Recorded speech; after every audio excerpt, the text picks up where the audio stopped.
From the Cronkite studios in downtown Phoenix, this is Cronkite News. Crossing the U.S.-Mexico border, how one nonprofit is working to prevent migrant deaths in the desert. Clashing with the Justice Department. Some Arizona Republicans introduce articles of impeachment against the country's Deputy Attorney General. Children in foster care can struggle in school because they lack the tools necessary to succeed. But a new pilot program can help these kids get the technology they need. Cronkite News starts now. Good evening and welcome to Cronkite News on Arizona PBS. I'm Nicole Hernandez. And I'm Sam Hoyle. Thank you for joining us. Today is the government's deadline for reunifying migrant families separated at the U.S. border. More than 1,000 families have been brought together back together over the past couple of weeks, but there are hundreds of parents who are unaccounted for, many of whom may have been deported. The ACLU claims some parents likely signed away their right to reunification without even understanding what they were signing. Protesters gathered in Washington today in response to the Trump administration's reunification deadline. Children and adults conducted a sit-in at the Hart Senate office building on Capitol Hill. People have been crossing the border illegally for decades. No matter what your political views are on immigration, no one wants to see people die. I traveled to the border to speak with humanitarian groups and Border Patrol about preventing deaths in the desert.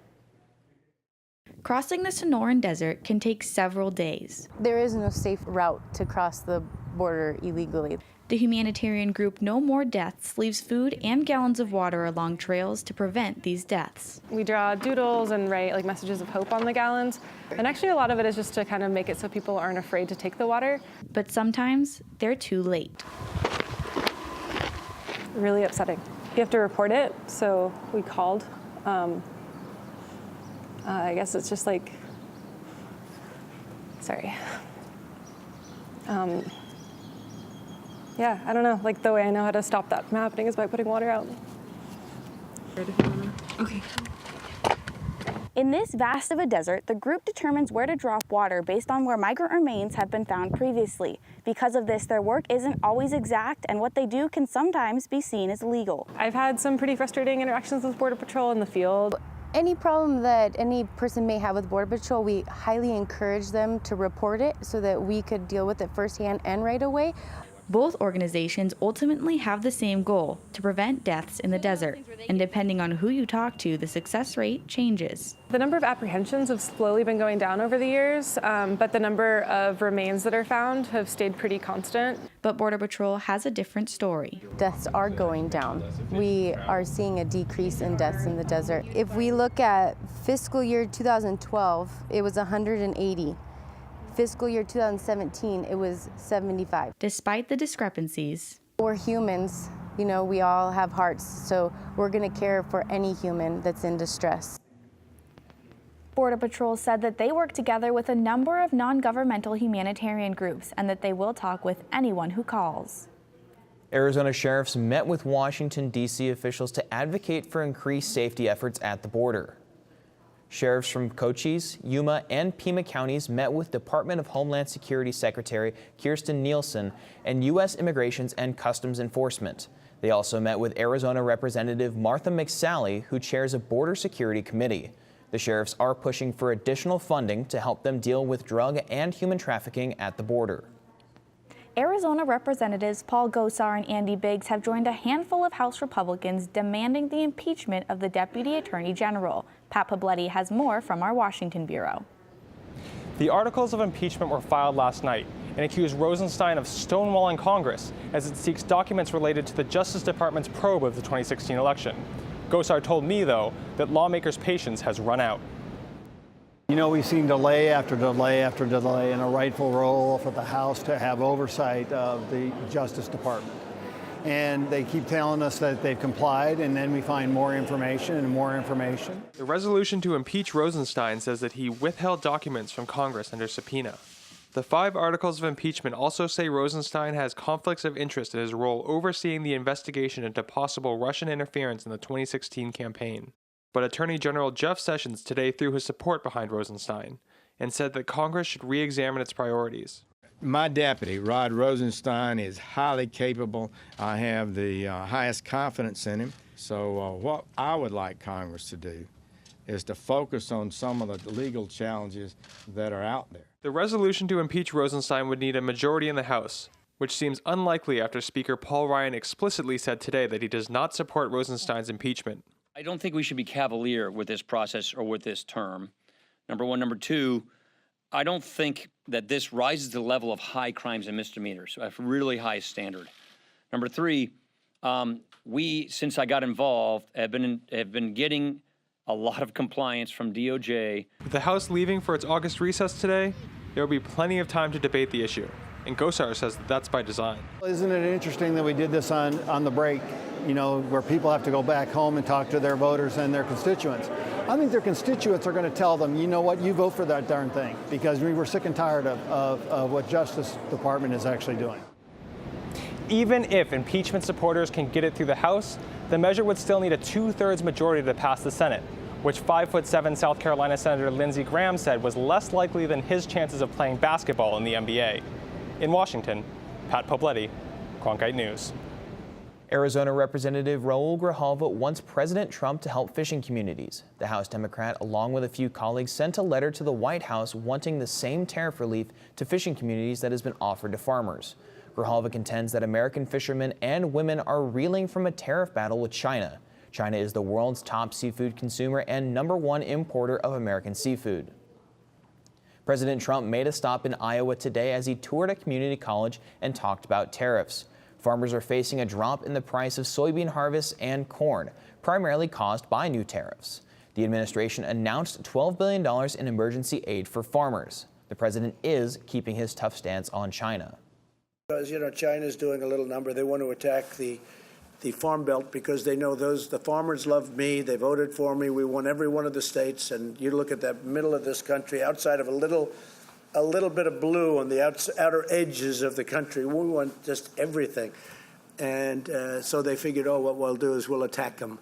And I see that. And I said, they're not going to win, just so you understand. We have all the cards. We're going to win. Meantime, Coca-Cola is going to raise soda prices because of the tariffs. They have caused higher freight rates and metal prices.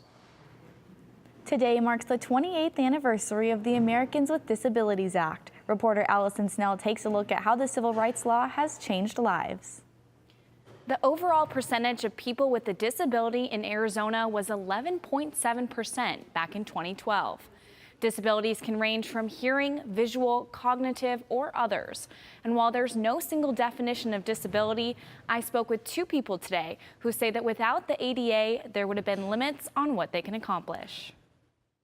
I would be in a situation where I couldn't make any of my own decisions and most likely be required to live in an institution. I wouldn't be able to work. I wouldn't be able to do other things that I do. Since the passing of the Americans with Disabilities Act, many now have equal access to opportunities. It's basically allowed me to have self-determination. The ADA was passed 28 years ago, but for Michelle Stokes and Asine Dietrich, it means so much more. The ADA has been my entire life. I've had 30 years working with the ADA in the Valley. It's allowed me to live at home with my family. It's allowed me to get through college and law school. It's allowed me to be employed. Ability 360 hosted a celebration today for the 28th anniversary. People of all ages and even some furry friends came to the event where they talked about the successes and what still needs to be done. The biggest thing right now is making sure people can get to us, which is accessibility, but then also work with us, which is inclusion. People with disabilities are just people. We have the same hopes and aspirations as anyone else. Over the last 28 years, things have greatly improved, but the ADA is really just the first step. My hearing loss is who I am. I want to work beside somebody who's blind. I want to work beside somebody who has developmental disabilities. I want to work beside somebody who's like me. The most recent revision to the ADA took effect in January of last year. It states that public accommodations that own, operate, or lease movie theaters are required to provide closed movie captioning and audio descriptions. In the Broadcast Center, Allison Snell, Cronkite News. Coming up on Cronkite News, it's Christmas in July. Thanks to a very generous grant. Technology is now landing in the hands of kids placed in Arizona's foster care system. Plus, changes to a staple of the holiday season, why things won't be so bright this year in the city of Glendale. I'm Judy Woodruff, anchor and managing editor of the PBS NewsHour. The journalists of tomorrow face a fast-changing media landscape, but quality news remains vitally important to our communities, our country, and our world. At ASU's Walter Cronkite School of Journalism and Mass Communication, students learn solid, reliable reporting, holding the powerful accountable, and rebuilding the public's trust. The Cronkite School and Arizona PBS, preparing the next generation for a stronger future of journalism. I'm Ted Simons, host and managing editor of Arizona Horizon. The 2018 election season has arrived. Join us for primary and general election debates.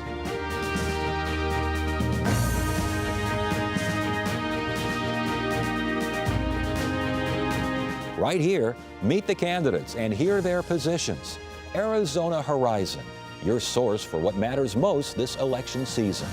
Only on Arizona PBS. 100 foster children across Arizona who are starting high school are receiving a special surprise. They were nominated by their case manager for their hard work and dedication. Reporter Amanda Mason shares the unwrapping celebration.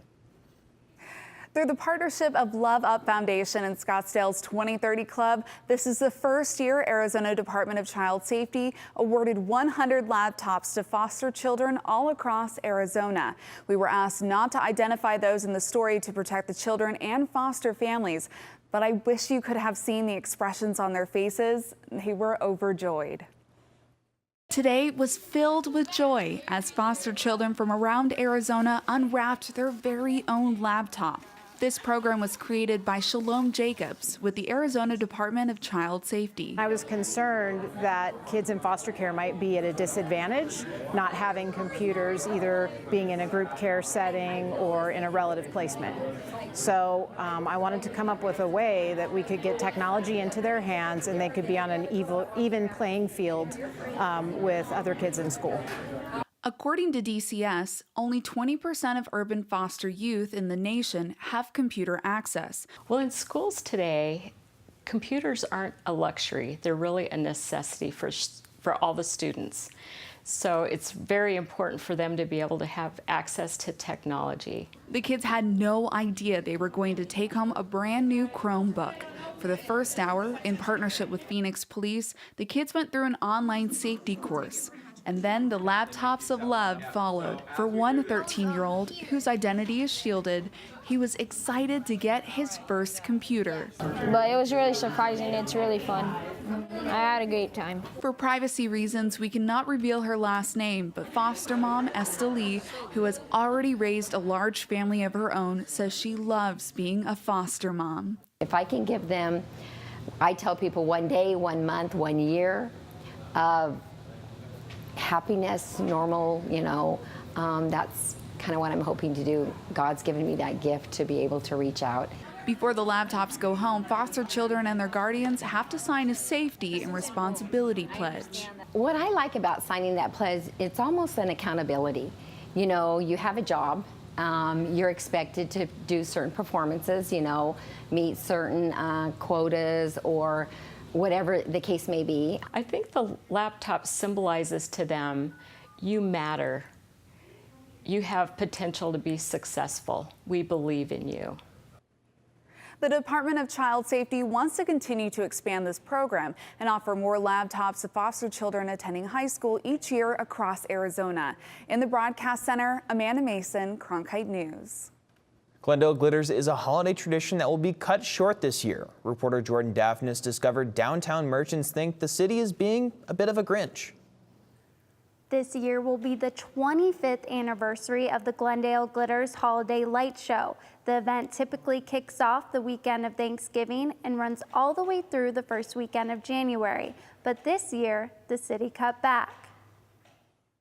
Downtown Glendale is not your typical urban jungle. It has more of a quaint, small town feel. I chose this area because of its hometown feel and its walkability, its mature landscaping, tree-lined streets, and just the neighborhood atmosphere that it has.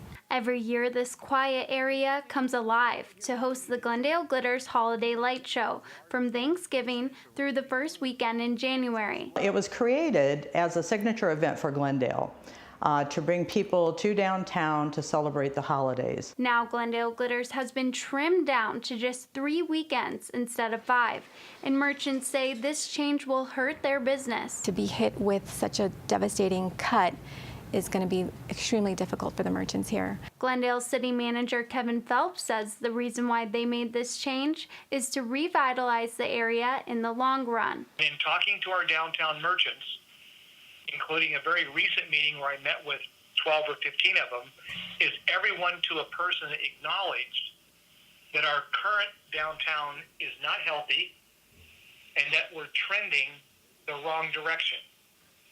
And so first and foremost is a recognition that our strategies that we've been using to date haven't been very good.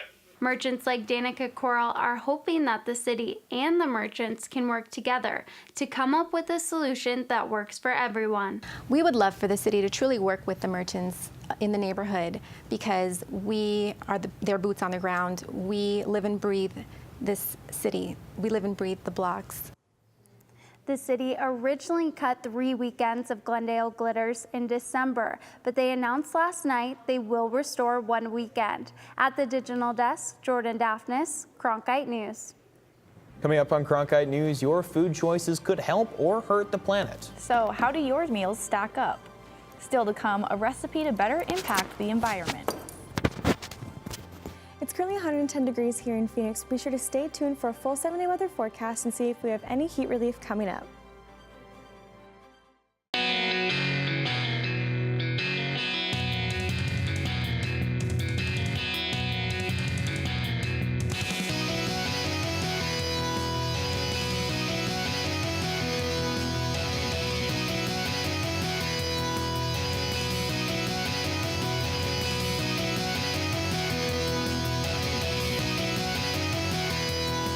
Cronkite News, weeknights at 5 on Arizona PBS.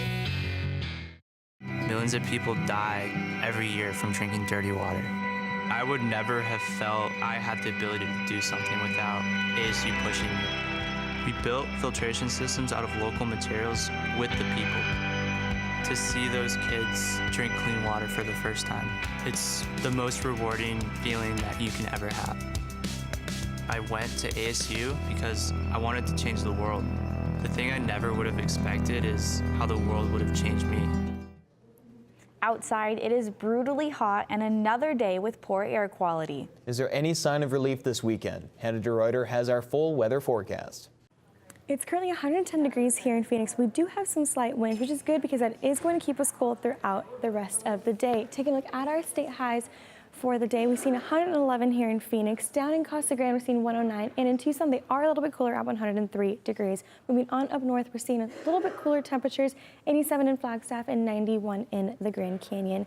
Now looking at what we're going to see later on, at 6 p.m., we're still going to see 110 degrees, but at 9 p.m., it does cool down, not too much. They're going to be at 106, and at 11 p.m., we're still in those triple digits at 100 degrees. Now looking at our 7-day forecast, on Friday, our high will be 111. Saturday, 107. On Sunday, we cool down just a bit at 105, but only to pick right back up.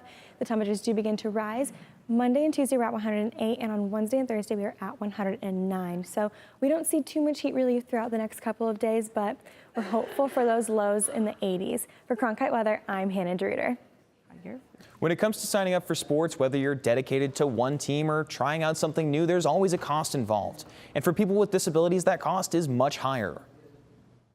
For people with disabilities, playing sports comes with a costly price tag. For Ryan Russell, a car accident that happened 14 months ago while he was moving from Anaheim, California to Phoenix left him paralyzed from the waist down. 1 year later, he tried playing wheelchair basketball for the first time at Ability 360's fitness center in Phoenix. Ability 360 is a facility that specializes in working with disabled athletes. Russell's greatest worry was how much a wheelchair basketball chair costs. It's not in my budget to, purchase a new sports chair to, keep going with recreational sports. Members at Ability 360 are able to try out sports like wheelchair basketball for a minimal fee by using chairs the facility owns. If someone were to buy one for themselves, it wouldn't be cheap. Wheelchairs specifically designed for sports can start at $1,500. For athletes who compete at an elite level like USA National wheelchair rugby player Ernie Chun, that price tag can be much higher. Now my rugby chair runs maybe close to $5,000 or more. Even someone who plays at an amateur level for an extended period of time, the bills can stack up. I'm playing for about 13 years now, and then I've been coaching off and on for about 6 years. If I were to put a number on it, just based off of, not just what I've paid personally, but what I've had to help raise, you're talking in the tens of thousands of dollars. With the cost of adapted athletics being so high, one way that people with disabilities are able to alleviate some of those costs is through grants provided by organizations like the Challenged Athletes Foundation. It's really important to get people equipment that they will use. Now, this year we sent out grants in 95 different sports. The initial buy-in for sports may seem expensive, but according to Liz Williams, executive director of the Junior Adaptive Athletes in Motion Foundation and mother to a youth adaptive athlete, those prices can go even higher. The basketball chairs, if you're getting a program chair that I spoke about, which is just kind of a generic chair, they start about $2,500. Customized chairs, $3,000 and up. My son's basketball chair was $4,500. Even though playing adaptive athletics has such a high price tag, do athletes think that the cost is worth it? Yeah. And it's funny you ask that question because sometimes the teammates and I, we go over like, man, add up all your chairs. I could have like a, probably no joke, $50,000 nice vehicle or something, Sometimes the opportunity to compete can be worth its weight in gold. If you want more information on adapted athletics, you can check out the Ability 360 website at ability360.org. Generations are consistently shifting their diets. In fact, over the past 50 years in the U.S., we have increased our consumptions of processed foods, sugar, and meat. But have you ever thought about changing your diet to help the environment? Next on Cronkite News, how your food can reduce your carbon footprint. As journalists at Cronkite News, we report on stories that matter to you by focusing on the local impact.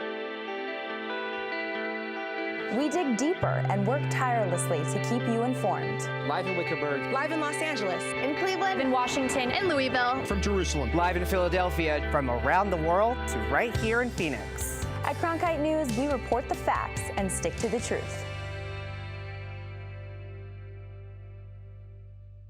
I'm Ted Simons, host and managing editor of Arizona Horizon. Join us each weekday at 5:30 and 10 as we bring you the top newsmakers who impact the state. We cover the stories in depth that shape and affect our local communities, and we take the time to ensure that all voices are equally heard. For more than 30 years, Arizona Horizon has been your voice and your source for what matters most, right here on Arizona PBS. Changing your diet can help more than just your health. Nia Rowan reports from our Los Angeles Bureau on the environmental impact of your food. If you look across the spectrum of environmental issues, food plays a role, big role in climate change, biodiversity loss, water use, land use. All of these things come down to food. Jennifer Jay is a professor in civil and environmental engineering at UCLA. Her lab studies both the carbon footprint of different diets and the antibiotic resistance in the environment. Studies have shown, and I've done my own calculations, show that really the fewer animal products you can eat, the better. Jay says cutting out red meat can make a huge difference because raising cattle requires a lot of natural resources. But there are plenty of alternative meat products sold that give the same proteins. These alternatives have a much smaller carbon footprint because they are made from things like beans, lentils, and vegetables. As we look to the future, we are trying to figure out how we're going to meet the Paris climate targets and keep the warming that we're seeing to below 2 degrees Celsius. Here at the lab of Dr. Jennifer J. at UCLA, they study our food systems, not only in terms of the carbon footprint, but also with respect to the role that they play in spreading antibiotic resistance, whether that be through bacteria in the air, groundwater, or fertilizer just like this.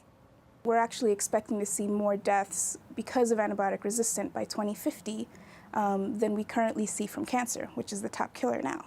The large majority, about 60 to 80% of our antibiotics are used in agriculture, which are the same antibiotics we need when we get sick.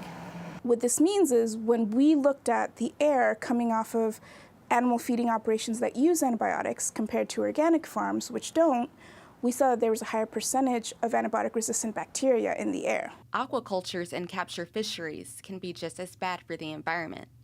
Seafood like catfish and shrimp is ranked just as bad as some meat, according to a study out of the University of Washington in Seattle. People can change 1 day a week, and then 2, 3, 4. They can go by day. People take incremental steps that can just involve 1 meal a day. In Los Angeles, Nia Rowan, Cronkite News. That's it for Cronkite News tonight. Thank you so much for joining us. For top Arizona stories anytime, go to cronkitenews.azpbs.org.